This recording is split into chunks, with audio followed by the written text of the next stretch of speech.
I just played very straightforward moves. I played rook c3, and then I put the rook on c7. Rook to c7. Okay, that was a good move.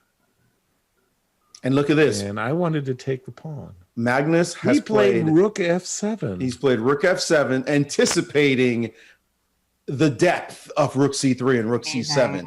Is what I'm going to say. But I don't know. But we're hearing that rook e3 is a really good move here. Sure. What has happened? And Magnus is in shock. What? Look at Magnus's face. What? Look at Magnus's face as he realizes he's thrown away his advantage. What kind of move was rook f7? That was terrible. Oh, and he's made that gun sign to his brain saying, I gotta shoot myself for doing what I just did. He thought that bishop e2, there'd be rook e2, rook f4 maybe, but there's rook takes e5 check in between move. That's the problem. Wow. Oh boy, Gary about to save what looked like a completely dead loss position. Wow, Incredible. that was terrible. Wow. So this extra, what do you want to call it, finesse, rook f7 was actually a mistake because rook e3, and by the way, you can't just play rook f5 and say, okay, I'll keep all the pluses in my position as knight d4 is going to make you a very, very unhappy person. But something funny just happened. Just happened. Gary played a quick king e3, and Magnus played rook g4, and what? I don't know, that pawn on g5. King e3, was that the right move? What? I'm just saying, it looks like, well, let's not speak too soon. King e3 may not have been the best way to play. I've been thinking that Gary wants to activate his rook, and the move king e3 is a little confounding because that doesn't activate your rook. I wanted to wait. How can he possibly keep a pawn here? Well, you got to play rook f2, right? You got to. I mean, I'm trying to activate the rook. But that doesn't help. Rook takes g5. Oh, wait. You'll pick up all the queenside pawns. So rook f2, rook g5, rook f7, rook to h5 can be met by rook b7, rook h2. Check. I can check and take because a I pawn. win your b2 pawn. I win your b2 pawn at the end. Well, it depends. Let's say I go check, Maurice. Yeah, and king c5. And king c5. Now, can't I draw by putting your pawns in the? I get some really effective blockade, right? Possibly. That would have been an interesting endgame. Yari has gone for something else. He's opted instead for rook d2 and rook c2. Magnus has lopped off the g5 pawn, and we're going to see something quite similar to this position. If Gary now plays check. Yes, if Gary now plays rook to c7, we're going to see this endgame transpire, and we're there. Rook on c7. We're going to see the very similar endgame to what we just discussed. Actually, looks like a transposition, doesn't it? With the kings on different square, or at least with the black king on a different square. The king was forcibly moved from d6 to e6. It's a very subtle. Yeah, he can still transpose. So Magnus has to now decide, boy, Gary's on the edge once again, about to go down a pawn, but what's happening? But here, unfortunately, I think Magnus has a really clear choice. He can play the move rook h5, a line that we discussed, or he could play the move rook b5. Let me defend this pawn, attack the pawn on b2. If you pause for b3, that gives me the time I need to just play h6 and, play a pawn up, essentially. Okay, the rook is good, but the extra pawn should be close to winning. But h6 allows rook h7.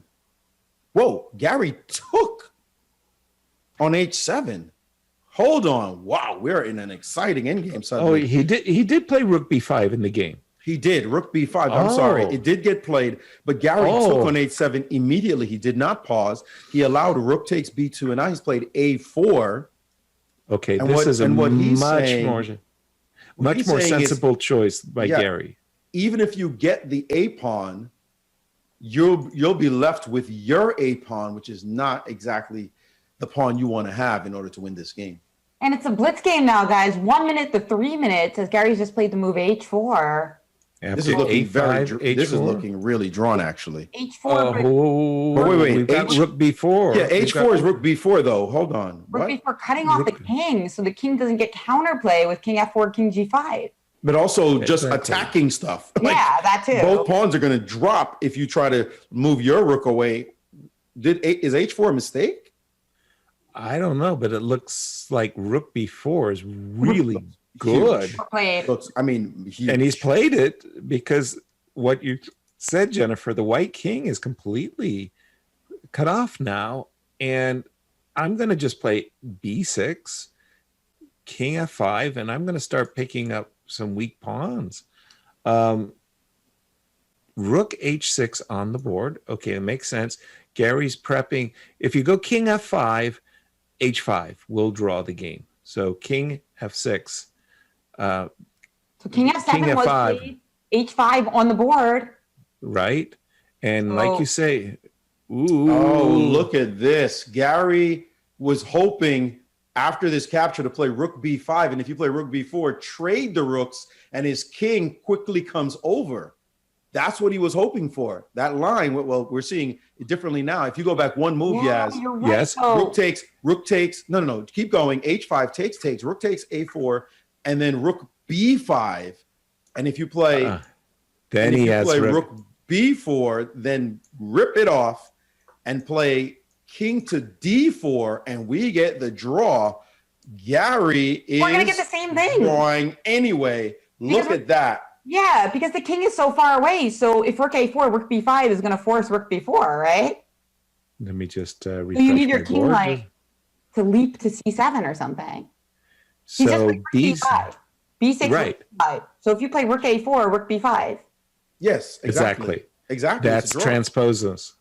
That's Gary the has transposition. found his way to it. Now, this is the position that he has to worry about. He played rook to e4, also calculating that he'd be drawing that endgame as well. That king and pawn endgame. That king and pawn endgame, because he could not be forced away from his pawn. But king D, this is a draw, guys. I mean, this is an easy is a draw, draw. actually.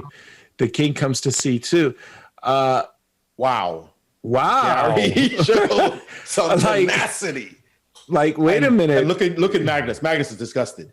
Magnus is thinking, man, I let him off the hook. You called Magnus a legend, by the way. You've used this word twice, the legends. Magnus is quite young and still playing, but he is indeed going to go down as one of the greatest players ever. But the chance to defeat Gary has come up short. Yes. The truth, Yeah, the legend Gary Kasparov playing Slipped away. past legend, He's- playing against the present And- or the future legend Magnus Carlsen, but it has slipped away indeed, and the game has ended in a draw. Kudos to Gary for surviving what looked like a lost position. We got our money's Wow. worth with that game, though. Some instructive